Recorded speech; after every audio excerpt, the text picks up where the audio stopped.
welcome. We are here for Ashley's Heart Song. Y'all, this is the place where we get out of the stress and back into our body, our life, and our business.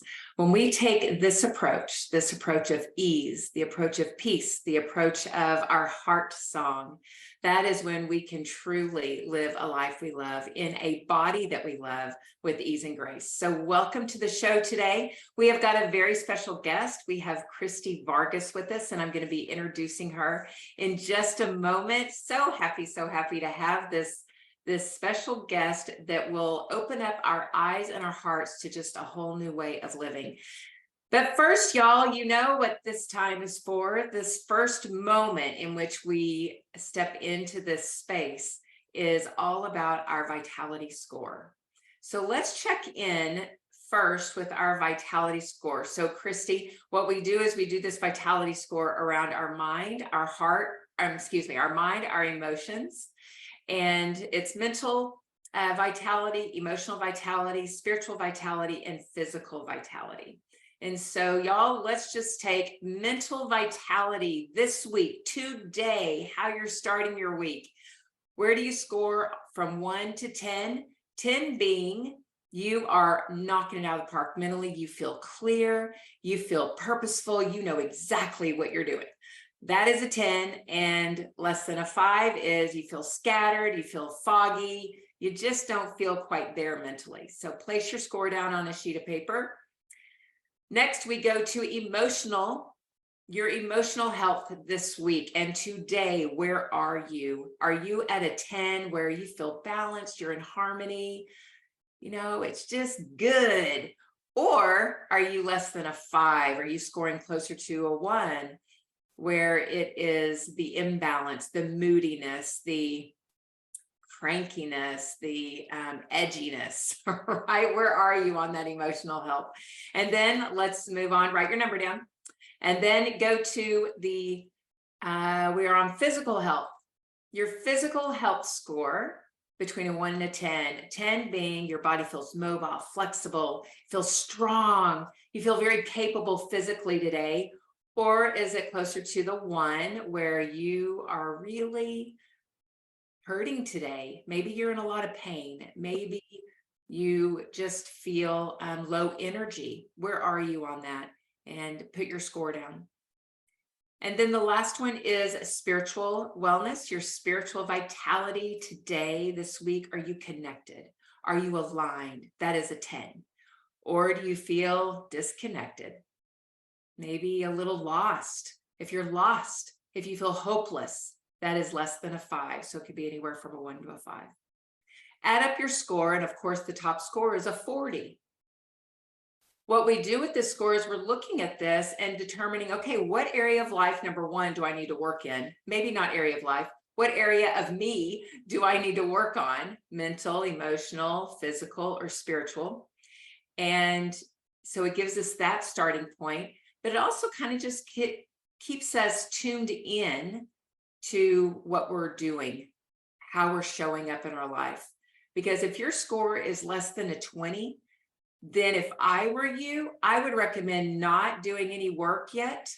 Just stop what you're doing, go and take care of you, and then hit the ground running with your business. Do not walk into your business when your score is around a 20 or lower. Only when it's a 30 or higher do we show up really, really well in our business. So the 20 to 30 is a little, you're walking the line. So that is just a really good guide for you to use. So Christie, let me introduce you to the group. I'm so grateful that you are here. Christie was diagnosed with retinitis pigmentosa when she was 13 years old. She was told she would be blind by the time she was 40. And there was nothing that could be done. Christie basically had to deal with whatever, with it, and then whatever assistance could be offered. It's been over 3 decades since that diagnosis. She still has some vision and has studied art history in Florence. We've got to know about that. Earned a master's degree and am happily married, raising a son. The eye disease has given Christie limits and has challenged her to overcome adversity on a daily basis. and she has remained positive and continues to live a fulfilling life. Christie, welcome, welcome, welcome to Ashley's Heart Song. I am so grateful. Thank you for being here. Thank you. I'm so excited to be here. I'm very honored that you've invited me, and I'm excited to share with you. Yes, yes, yes. Okay, so before we kick off, let's start on this really fun note of Florence. Tell us a little bit about that. How did that opportunity even just drop in your lap, because you've already been given the diagnosis? Mhm, So this is like college years. You're in your early 20s. mhm. Yeah. So, I mean, the bravado that took, I'm thinking. Yes.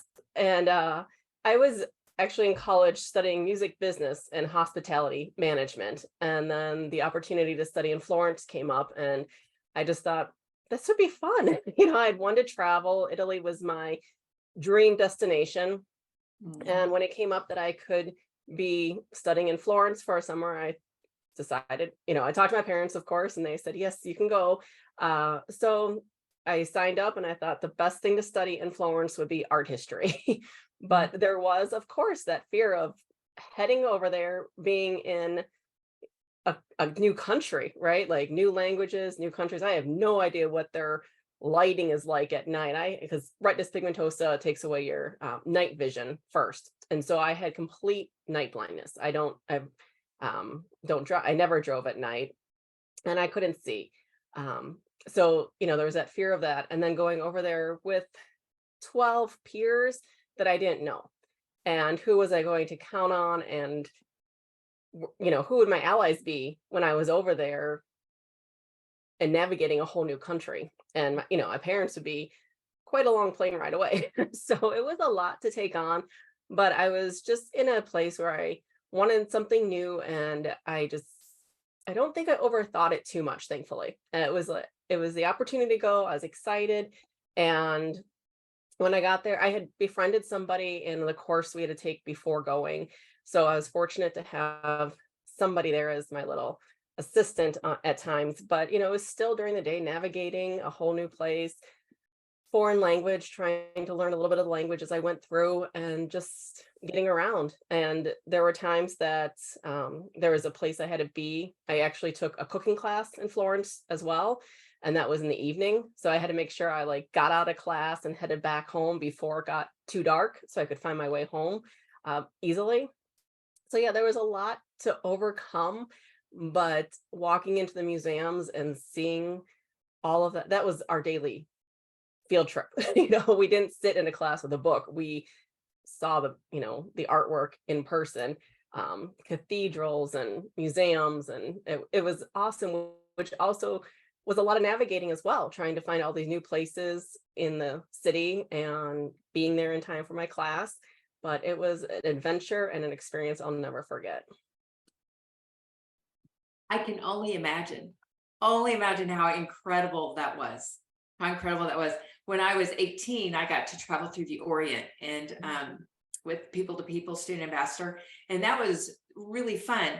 But I had the fear of being away from home, but I didn't have that one little caveat that you had, right? Something that um, created that need for, you really needed to know what was going on around you, somebody to advocate for you, so to speak, somebody who's going to be with you.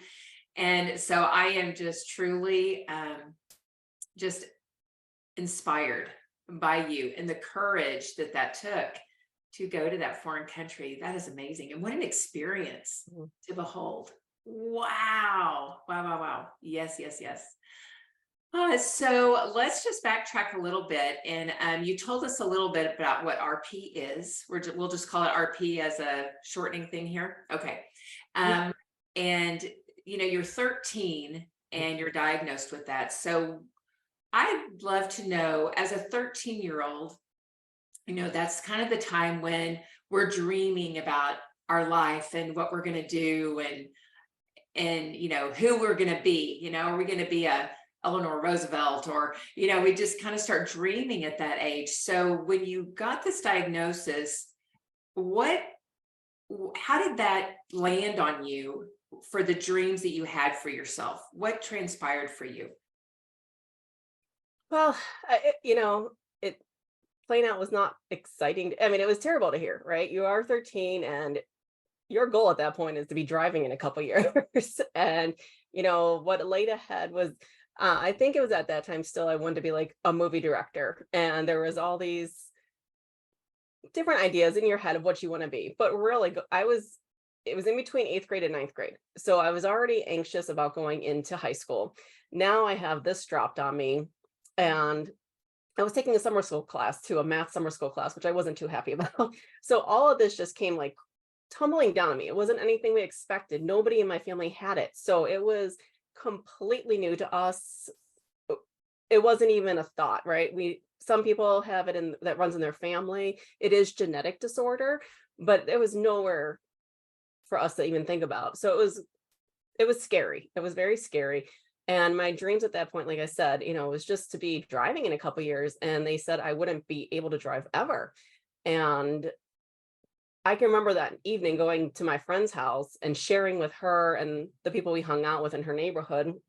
And, the question is like, can you see my fingers? Can you see this? Because I've told them now, I can't see in the night. I have night blindness. It's finally explained why I bump into things in the dark. But it was just that fear of how am I going to handle going to high school? How am I going to handle not driving? How am I going to work in the future? And they're telling me I might be blind. So that was just crushing to think like, I might not be able to see any of this in a few years. Mhm. Yeah, but it sounds like you had parents that really breathed life into you and breathed, wait, hold on. Don't go there, right? There's more to life to live, right? It sounds like that they really, because I mean, I'm sorry, but sending you off to Florence, it sounds like your parents were like, yeah, go live it up, girl. That's amazing. Yes. Yeah, I'm my whole life I have been so blessed to have such supportive people around me, friends, family, and it's just coworkers, everybody that's been around me, I have been just so blessed to be able to share it with them and have them support me and help me. So that's a huge part that has gotten me through it all. Yeah. And then you spoke to some things that, like the night blindness, not being able to see in the dark. And you mentioned in conversation around that when you were younger and going to bars, that you bumped into some women and some things broke out. So can you share? Because that's one of those little hiccups. It's just a small example of a hiccup that can happen in life for everybody, right? We have these hiccups that happen in our life that how we handle them determines what happens after that. So can you share a little bit of that? What happened for you? Yes. So it happened twice. um, I am the like furthest person from ever wanting to start anything with anybody, right? But I was one time I was a dance club. I love to dance. And so I'd gone there with some friends and I didn't see a woman who must have been dressed in all dark, and they turn those lights down very far. And then I have sensitivity to light as well. So when it's dark, my pupils are as big can be. And then if you got that flashing light, it's just very blinding to me. So there was somebody I bumped into, I had no idea. And my friend quickly had to pull me away because she started coming at me in a very aggressive way. I still didn't see her. He's like, she was coming at you. I was like, oh my goodness. So, I was glad he pulled me away. And you can't really explain on the dance floor when the music's pumping, like, I can't see you. I have night blindness. So that was my friend stepping in, which was fabulous. And then another time we were at a local bar we'd gone to every week. Our friend was a karaoke DJ, and we were sitting at the bar and we had the big binder open for what song. So my friend was looking at what song she was going to sing. And I had wandered off to the bathroom. I knew the way, right? Like I get to know the way in places. So I'd gone off to the ladies' room, came around the corner, and bumped into a bartender who was in all black. She was on her phone or something. I don't know. I couldn't see her. The bathroom was so dark. And I bumped into her. I'm like, oh, I'm so sorry. Made my way, wash hands, out the door. Didn't think anything of it. And then that same bartender was behind the bar when I got back to went back to my friend. And I was moving the binder out of the way, or just adjusting it because it wasn't comfortable for where it was for me. And I knocked over a beer bottle that wasn't even mine. And this bartender just got in my face about kicking me out, asking me, how much I had to drink. I had had nothing to drink. And just really like lunging at me, saying she's going to go to the manager or the owner and get me removed because I bumped into her in the bathroom. I can't control myself. I'm knocking over beer bottles, making a big mess. And, that was, again, it's so not me to be that kind of way. So I went to our friend who knew the manager and owner and explained to him what had happened. And so he quickly went and cleared it all up. Because even though I'm trying to explain to her, I can't see in the dark, people just don't get that right off. They don't understand, like, people can't see in the dark, but yet they can walk around. It's like, I can see, but I can't see. There was enough light in that bar to get around to certain places. Yeah. And so it was just moments like that, other people don't have to encounter because they can walk around or they may not knock that bottle over, but just little things that are truly innocent mistakes by me can look like aggressive or drunken tendencies. So, Yeah.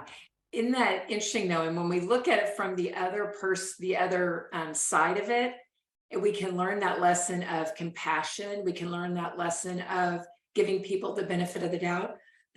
Because how often do we run into people who are maybe don't have a disability, but they're just having a really rough day or a really bad day? We have no idea what another person's suffering is.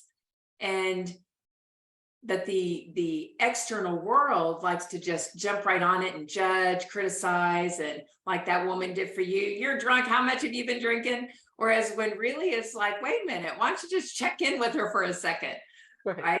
And so we can all take that lesson though in slowing down a little bit and really being in that observer mode and being a little bit more compassionate versus quick to judge. Yeah. Yeah. So did you yourself, you are just the sweet soul, but we are all human beings, right? And so I'm wondering did this bring more compassion into your heart than even what you had before? So even more compassion, or how did this diagnosis, I guess, is that the way, what you call it? How did that impact your heart? Did you go through a little bit of a struggle? Because in this realm that we're in right now today, this little container, it's really about getting to the heart of us and living from that with all of our human tendencies and human flaws and all that. We just want to keep coming back to the heart. Did you ever notice there was a struggle within you and then you finally found your center? And what did that look like? How did you find that center? It's definitely been a lifelong journey. And I think, there are times I do have more compassion for others, or I try to give them the benefit of the doubt. And I was also blessed to work in education. I earned my master's degree in education. And the first year I worked in education, I was working with the behavioral disorder students. And I formed relationships with these kids that were just so strong. The bonds that we would create, talking in the hallway, taking them to class. And there was other students too who needed assistance in the classrooms I worked in. So I would take time at my lunch hour to go be with them, because I remember being that age. It was a difficult age. I was working with 7th and 8th graders. And that was just about the time or the age when I got diagnosed. So I know there's so much going on with them. And then, yes, in the community, I try to be more patient, with things. And if I see someone struggling, I do try to have more compassion with them. And in my own life, it's just become more of part of who I am. I've grown into being understanding and accepting of more and more people, as I continue to get older, and just learn that there's so much more to people. When you're 13, you're just focusing on yourself. You're trying to get through it, into high school, college too, but once I got out, it was more about helping others. I became very involved with volunteering and raising money for different community events, and that's just become who I am. That's beautiful. So what would you say your, we call it a stand firm word. So something that we stand firm in, whether it is compassion or peace or love or truth or faith. If you were to bring it down to one word that you stand firm in so that you can serve those kids, so you can serve these women that you're opening up this new coaching practice around, what is it that you hold within you that is a non-negotiable within you? I would say just loving. I Mhm. always want to be open to people, and it's just compassionate to others. Mhm. Beautiful. I love that. I sense that. Yeah, from you so much. So introduce to us what you are building to help other women with vision loss. What does your world look like as far as your business goes and the way you serve too? Because I know you serve in a really powerful way with an organization. Can you share with us any of that? Sure. So I have been involved with Foundation Fighting Blindness Vision Walk for multiple years now. I think I've started right when they started their second annual here in Chicago. And so I have been team captain for every year we could walk. We were, closed down a little bit for COVID, but we still did virtual walks. And I've taken part in the Pittsburgh walk, the Nashville walk. And it's just about raising money and awareness to really help research to find a cure for retinal diseases. So there's several of them: retinitis pigmentosa, Usher syndrome. Um, just if you check out Foundation Fighting Blindness, they're going to list off every one of them. But so many things are happening because of the money that's being raised through the foundation and these walks. So it's just been a privilege to be a team every year and raise money for it. So that has been exciting. And then because of what I have and how far I've come in my journey from being the 13-year-old who I think probably helped one of the doctors leave the practice because I was so mean when I would go to um, doctor appointments when I was a teenager. I was just miserable, which I'm sure most people are. So I kind of laugh. I'm like, I hope I didn't drive him out. He went to become a preacher. And, but I was just always miserable when I had to go to these 4-hour long doctor appointments. So, it's come a long way from being that miserable teenager of what's going to happen to really getting through it all, getting through the hardships, the loss, the grief. And that happens. And there's days I cry and just have to get over the obstacles, the regular daily challenges. But my mindset is so much stronger than it was as a 13-year-old or someone just being diagnosed at 13. And so with that, I have turned around and I'm helping others now. So I've created a Facebook community just recently for women to come together and have a community that understands and gets it. Because no matter how supportive our family and friends are, they can't walk in our shoes and know what it's like to bump into that wet floor sign every time you walk into a store, or trying to find the hook in the ladies' room, or, just like regular everyday things that people don't think about. I want a community strong for that. And I've started a coaching program and that's launching. And what I'm doing is helping visually impaired women really come to embrace who they are and not think that society's perception of us or their own limiting beliefs are going to keep them from having a fulfilling life. And that's just my goal, is to support them, let them know they're not alone, because I've been there, I've lived it, I live it every single day, and just encourage them and give them tips and tricks and help them navigate, their own world with a positive attitude. That is so beautiful. And for those in the live audience, she has put the link to that Facebook group in the chat. So if you know of anyone that would benefit from this group, please share that link. And then wherever you watch this replay of this show, we will have the link there so that you can help Christie in her endeavor to get this message out to those that are needing that support. Right? We all need support. And it's so nice when we can finally find the group that gets us. Right? Like you said. And just not every group will get any of us.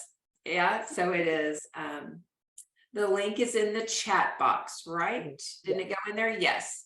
And this link is to, now I see what they're asking.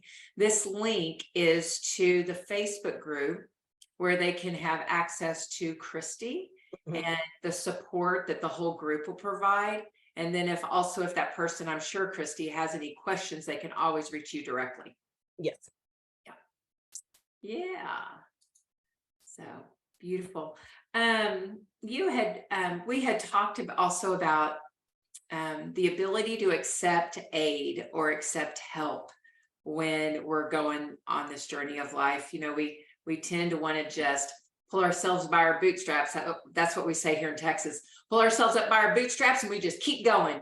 And I did that through anxiety for over a decade, just muscled through it and pushed through it. And I felt ripped to shreds at the end of that decade, because trying to go it alone, and you just can't do that. So I would love to hear your story, and for you to share with the audience around,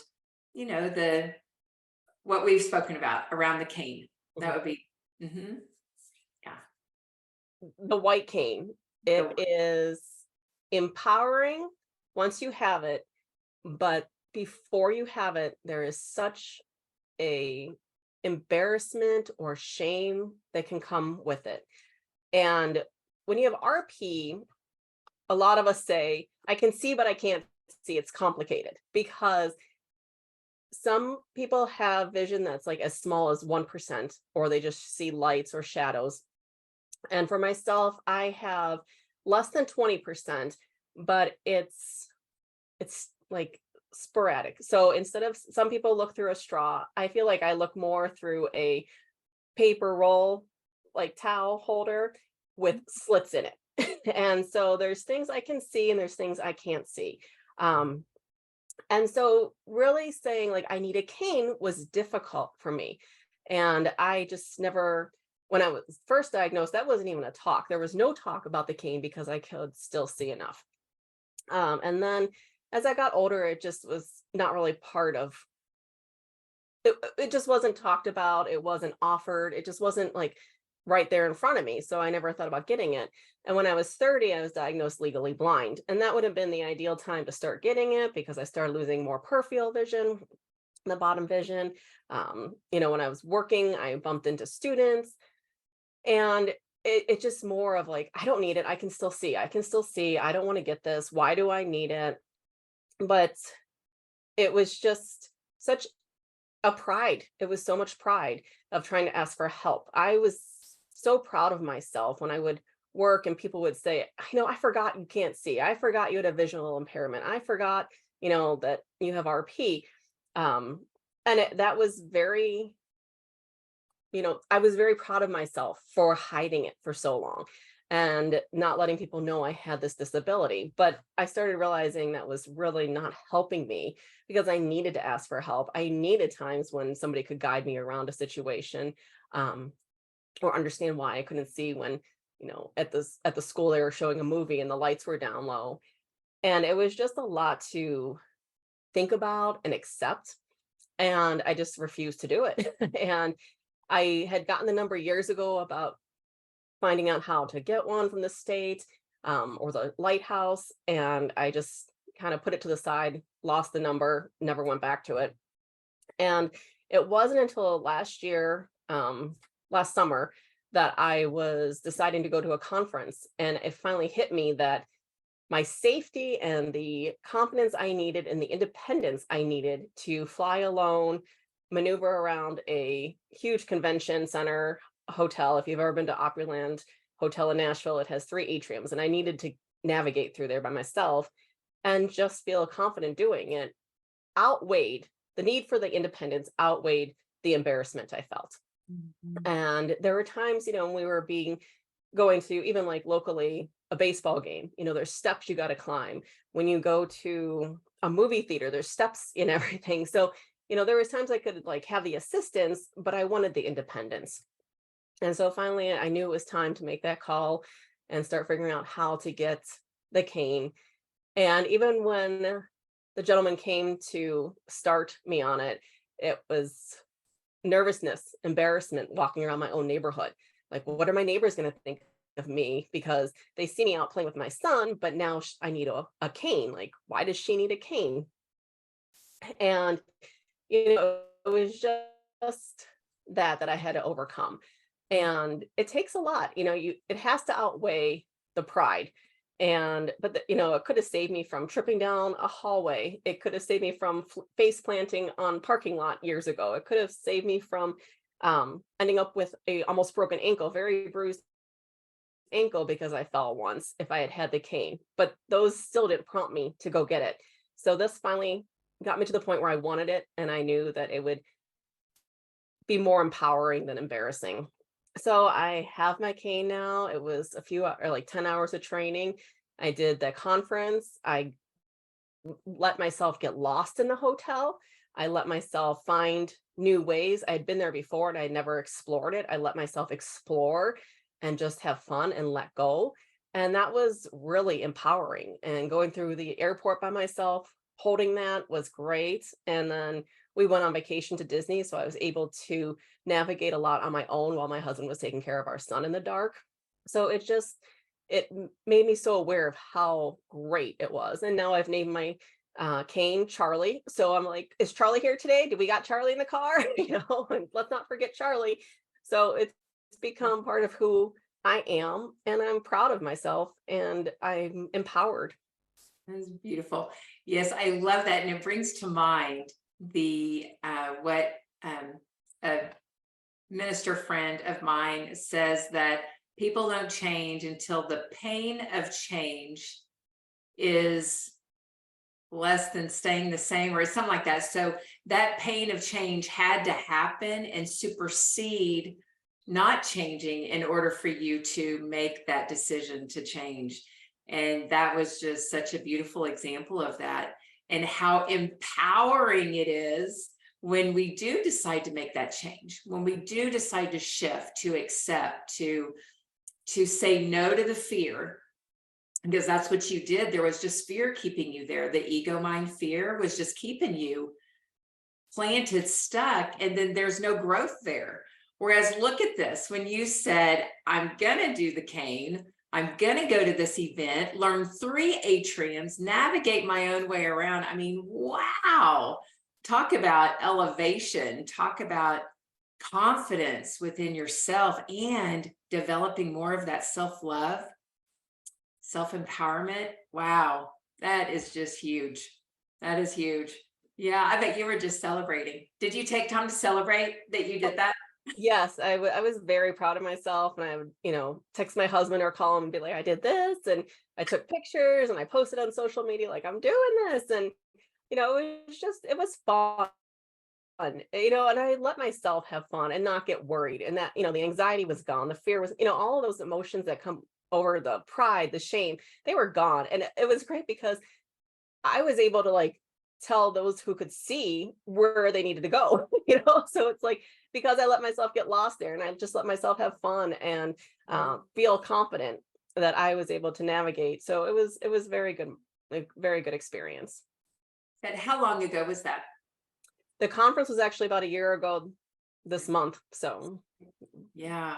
Wow. And how has your life changed since you made that one decision and you had that much personal growth happen, right? You said, I said goodbye to the shame. I said goodbye to the guilt. I said goodbye to the anxiety, just all of that. And you stepped into this new you, this empowered you. How has your life shifted since then? I've become more of an advocate for myself, Mm. and that is huge. And I would never let the parents know, like the parents around, like when I took my son places, that I was visually impaired. And this year when we started and I have the cane and everything, we started a new school, I was very open about it. I quickly told the principal, I told the teacher, I was letting them know that, hey, I'm here to help. I am more than happy to help when needed, but these are my limitations. I can't do this and I can't do that, but don't count me out for everything. And it's more, I'm being outspoken and standing up for what I need, and not in, a bad way, but just advocating for myself. And that's important because I used to hide from that and be proud of that I kept it a secret, but I'm like, I don't want to keep it a secret anymore. I want them to know. And, I've done things on my own. My husband will like drop me off places, and I'll hang out there by myself, or go shopping more on my own. And there's just things I do that I just feel more independent doing and excited to do. And it has transformed me because I've also been I've worked with coaches, and it just came to be that I'm the end result of dealing with this, right? I've gone through so much. I have accomplished so much. Have a good mindset, and I'm just, aware of what needs to be done, how you need to handle things, or, in my own way, I've learned how to handle things. And I just want to share that with others so that I can help them because I've been through it. I understand. And I think that's so important, is understanding others who have gone through it. And now that's why I've started the Facebook group, and I'm doing the coaching so that I can be there for others. And I would never have been doing that a year ago, definitely. But it was because I've learned that I am a confident, independent woman with these limitations, but I've overcome so many limitations. There are things you can't overcome. I can't drive anymore. I stopped driving at 30, and that's the fact. But there's so many mind blocks that I've overcome, and that I'm helping others to overcome so that they can live a fulfilling life. Wow, that is so beautiful. Christie, I am celebrating you. My goodness, what a beautiful journey you've been on, and what you can now provide others, because you took that very courageous step all along and then hit the mountain a year ago and just traversed right over it with ease and grace. So beautiful work, beautiful share. Thank you for being here with us today on Ashley's Heart Song. I'm so grateful that you are. Thank you. Is there any last thoughts that you want to share with the audience today? I want to share, if you or anyone is dealing with vision loss, I would be so honored to have you join us in the Facebook community. And if you're dealing with it, whether you are a friend, a family member, find out how you can help, because it's it's loss of independence. And that can be very scary, or like I said before, the pride gets in the way. So really talking to the person who might be going through the vision loss and finding out what would make it easier for them. And don't try to baby them or do everything for them, because they still want their independence. So finding out what works well for them and really communicating. And if you are dealing with vision loss, I also recommend checking out Foundation Fighting Blindness, because they have so much great resources to offer, and having the right doctor, and just finding out that there is hope for a cure. I do believe that I will be driving by the time, my son and I told my son, whoever gets to drive first gets to pick the next car. He's only 5. And so I have a few years for them to find a cure so I can start driving again. But, I have this hope, and I have this dream of it happening. And it's because of Foundation Fighting Blindness. That is beautiful. See yourself driving, and you will be. Yes. Oh, that's beautiful. I love that. Love that. And I love that you use the word hope. And whenever I hear the word hope, or even feel the word hope within myself, I always think of God's confidence kind of hope, right? It's not just cross your fingers, hope to die kind of hope. It is the God's confidence hope that this will be done, right? It will be done. Beautiful. Christie, thank you for joining us today on Ashley's Heart Song. And all of you in the live audience, thank you so much for being here with us. And if you'd love to be a part of the live audience, jump on with us at 3 p.m. Central Time every Monday, right here on the Win-Win Women TV network. We are going to stick around for some fun little conversation with Christie. So that's another bonus if you're here with us in the live audience. So that is there for you as well. But until next week, thank you for joining us. See you then.